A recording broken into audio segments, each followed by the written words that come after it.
Cerita diawali dari sebuah keluarga yang baru saja pindah ke sebuah rumah. Keluarga itu terdiri dari seorang ayah bernama Inuyashiki Ichiro, seorang ibu, dua orang anak, yang perempuan bernama Mari dan yang laki-laki bernama Takeshi. Dari awal film ini dimulai sudah terlihat bahwa keluarga ini tidak memiliki hubungan yang harmonis, terutama hubungan antara ayah dengan kedua anaknya. Kedua anak itu kerap menjawab pertanyaan ayahnya dengan tidak sopan, menunjukkan sikap yang buruk, bahkan sering mengabaikan jika dipanggil. Itulah mengapa ayahnya sering merasa kesepian. Inuyashiki memang sudah tua dan memiliki fisik yang lemah. Dia bekerja di sebuah perusahaan air mineral tapi kerap melakukan kesalahan, sehingga sering dimarahi oleh bosnya. Pada suatu malam, Inuyashiki yang sedang kesepian di teras rumahnya, tiba-tiba dihampiri oleh seekor anjing. Di leher anjing itu terdapat sebuah kertas yang bertulis Hanako, nama anjing tersebut. Anjing itu telah diusir oleh pemiliknya dan merasa kesepian juga sama seperti Inuyashiki. Inuyashiki berniat memelihara anjing itu, namun istrinya marah dan menyuruhnya untuk membuangnya. Istrinya juga menyerahkan surat pemeriksaan ulang dari rumah sakit kepada Inuyashiki. Keesokan harinya setelah melakukan pemeriksaan, ternyata ia divonis mengidap kanker stadium 4 dan sudah menjalar ke seluruh tubuhnya. Dokter juga memperkirakan hidup Inuyashiki hanya tinggal 3 bulan saja. Dia pun mencoba menelpon keluarganya untuk memberitahu hal ini, namun tidak ada satupun yang mengangkat teleponnya. Setelah sampai rumah pun tidak ada kesempatan baginya untuk bicara tentang kondisinya. Ia bahkan dilarang Mari untuk datang ke pertemuan wali murid di sekolahnya. Sementara itu, istrinya juga memberitahu tentang Hanako yang tidak mau pergi meski sudah diusir. Dia meminta Inuyashiki untuk segera membuangnya. Akhirnya Inuyashiki tidak jadi memberitahu keadaannya dan pergi untuk membuang Hanako. Namun saat melepas Hanako, Hanako justru berlari mengejar Inuyashiki. Inuyashiki pun tidak tega, akhirnya ia minta maaf pada Hanako dan memeluknya. Di tempat yang sama terlihat seorang remaja pria yang seperti sedang sedih dan duduk di sebuah kursi. Tiba-tiba ada cahaya dari langit yang datang mendekat ke arah remaja itu dan Inuyashiki. Setelah itu, sesuatu seperti terjatuh dan membuat ledakan yang sangat besar. Setelah ledakan itu terjadi, Inuyashiki sadar di tempat yang sama, namun seperti tidak ada apa-apa yang terjadi. Ia hanya menyadari bahwa ia bisa melihat tanpa kacamata yang biasa dipakai. Setelah kejadian itu, banyak hal menarik mulai terjadi. Saat sampai di rumah, Inuyashiki makan bersama keluarganya. Ia makan sup miso buatan istrinya dengan sangat lahap. Dia juga tiba-tiba merasa haus tanpa alasan. Ia masuk ke dalam kamarnya karena merasa ada yang aneh dengan tubuhnya dan ingin mengeceknya. Di sana juga ada Hanako yang sedang berbaring. Namun tiba-tiba saja keluar asap dari tangan Inuyashiki. Ia segera membuka kemejanya, mencoba memeriksa sekujur tubuhnya. Kukunya pun tiba-tiba terbuka seperti robot. Setelah itu tangannya berubah seperti senjata, dan tangannya itu mengeluarkan sup miso yang tadi dia makan. Dengan keadaan yang masih kaget dan bingung, ia menekan satu titik di lehernya. Lalu kepalanya terbelah menampilkan otak seperti sebuah robot. Ia perlahan berjalan menuju cermin dan sangat terkejut melihat dirinya sendiri. Lalu istrinya tiba-tiba mengetuk pintu kamar dan seketika itu ia berubah normal kembali.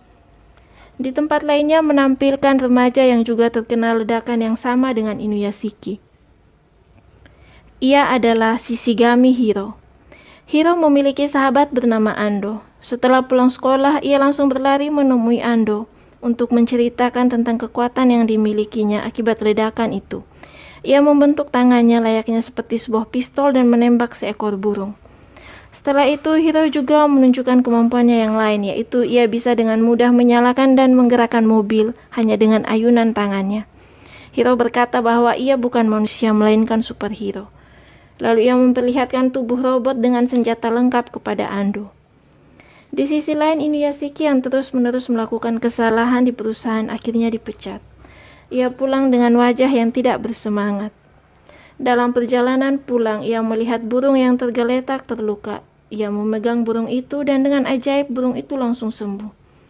Inuyashiki juga mendengar suara seorang ibu yang sedang memohon kepada dokter agar anaknya yang sakit kanker otak bisa disembuhkan. Inuyashiki menghampiri sumber suara itu dan melihat anak yang sedang terbaring lemah. Ia memegang kepala anak itu Dan tiba-tiba anak itu pun sembuh dan bangun. Ia menyadari bahwa kekuatannya adalah kekuatan penyembuhan. Ia sangat senang karena bisa membantu orang lain.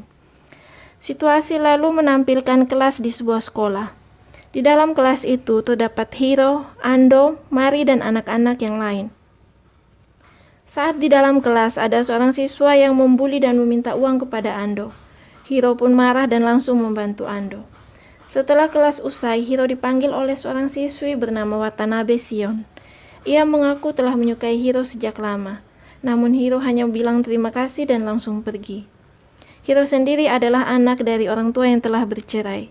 Ibunya bekerja keras menghidupinya, sedangkan sang ayah sudah menikah lagi dan memiliki keluarga baru.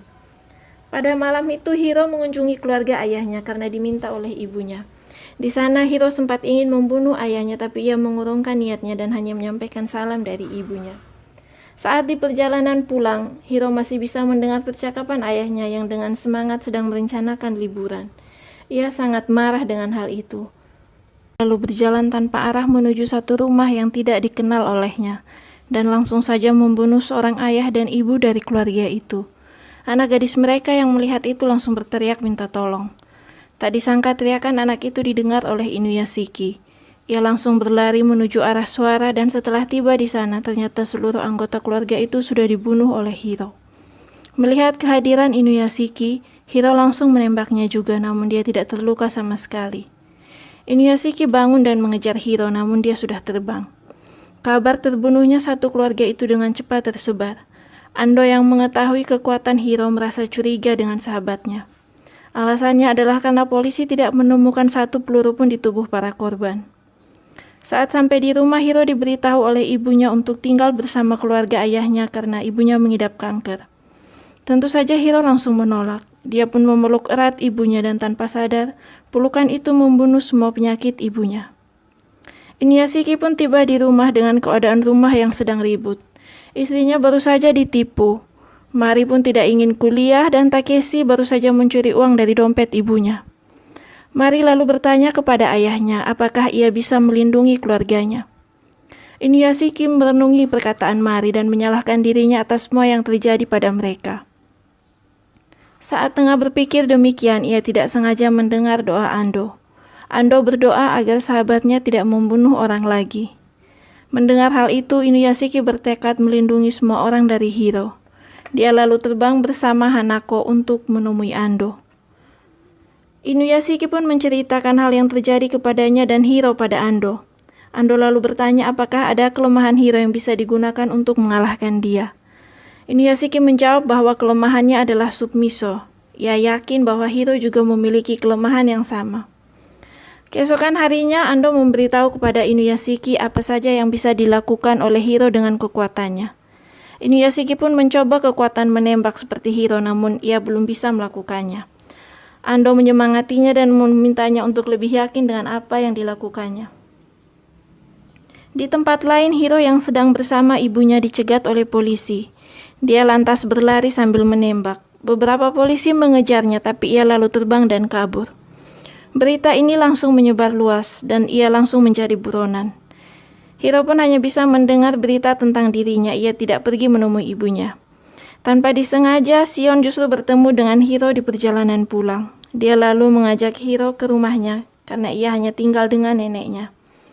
Di sisi lain, setelah berlatih kekuatan dengan Ando, Inuyashiki akhirnya bisa menembak. Setelah lelah, dia kehausan dan meminum air mineral yang diproduksi oleh perusahaannya. Namun dia mengeluarkan air itu sama seperti sup miso yang ia makan waktu itu. Ando pun menyimpulkan bahwa kelemahan Inuyashiki dan Hiro adalah sesuatu yang mengandung garam. Kasus yang terjadi pada Hiro ternyata membuat ibunya kaget dan sangat frustasi. Akhirnya dia memutuskan bunuh diri. Mendengar kematian ibunya, Hiro marah. Dengan telapak tangannya, Hiro bisa muncul di layar televisi, komputer, atau handphone manapun yang ia mau. Lalu ia muncul di layar para penulis komentar kebencian untuk dirinya dan ibunya. Tanpa ampun dia menembak semua orang itu. Dalam semalam ia menembak puluhan orang. Hiro lalu mengakui perbuatannya kepada Shion dan menunjukkan tubuh aslinya. Ia juga berkata akan melindungi Shion dan neneknya. Namun tiba-tiba saja polisi datang ke rumah Shion untuk menangkap Hiro. Melihat itu, Hiro langsung melindungi tubuh Shion. Polisi menembak tanpa henti ke arah mereka. Hiro juga balas menembak. Setelah ia menembak semua polisi itu, ia melihat Shion dan bahkan neneknya terkena peluru dan tewas di tempat. Keesokan harinya berita tentang penembakan itu dilihat oleh Inuyashiki. Ia meminta seluruh keluarganya jangan pergi kemana-mana dan menjauhkan diri dari layar apapun. Namun lagi-lagi ia tidak dihiraukan. Sesuai dugaan Inuyashiki, Hiro menampilkan dirinya pada semua layar yang menyala dan langsung menembak tanpa henti. Inuyashiki melihat itu dan ingin menyelamatkan semua orang. Sebelum pergi, Ando memberikan sebotol air yang bisa ia gunakan. Dengan bantuan Inuyashiki, Ando muncul di semua layar dan meminta orang-orang untuk mematikan layar yang menyala. Karena semua layar sudah mati, Hiro pun menyebarkan bom dan meledakkan gedung-gedung yang ada. Inuyashiki lalu datang menemui Hiro dan memintanya untuk menghentikan perbuatan jahatnya. Inuyashiki menembak Hiro. Hiro marah dan mengejarnya. Saat sedang dikejar, Inuyashiki mendengar Mari minta tolong karena gedung tempat dia berada terkena bom. Namun ia tidak bisa pergi menyelamatkan anaknya karena posisinya masih dikejar oleh Hiro. Mereka lalu berhenti di atas sebuah gedung. Hiro ingin menambah energinya dengan minum air tapi langsung ditembak Inuyashiki. Hiro marah. Ia pun menyerang balik dan mengambil air milik Inuyashiki yang tadi diberikan oleh Ando dan langsung meminumnya. Setelah itu ia menyerang Inuyashiki tanpa ampun sampai Inuyashiki pun terdesak. Saat akan menyerang lagi, Hiro malah mengeluarkan air yang dia minum tadi. Air itu adalah air yang diberikan Ando kepada Inuyashiki. Inuyashiki menyerang balik dan membuat Hiro jatuh. Dia langsung pergi ke tempat Mari berada untuk menyelamatkan anaknya. Setelah Mari sadar, Inuyashiki memeluknya. Namun Hiro datang dan menyerang lagi. Hiro juga menembak orang-orang yang ada di gedung itu termasuk Mari. Inuyashiki pun dihajar habis-habisan. Lalu Hiro mengangkat Mari ke pinggir gedung dan membuangnya. Dengan penuh amarah, Inuyashiki menyerang Hiro sampai sebagian tubuh Hiro hancur berkeping-keping.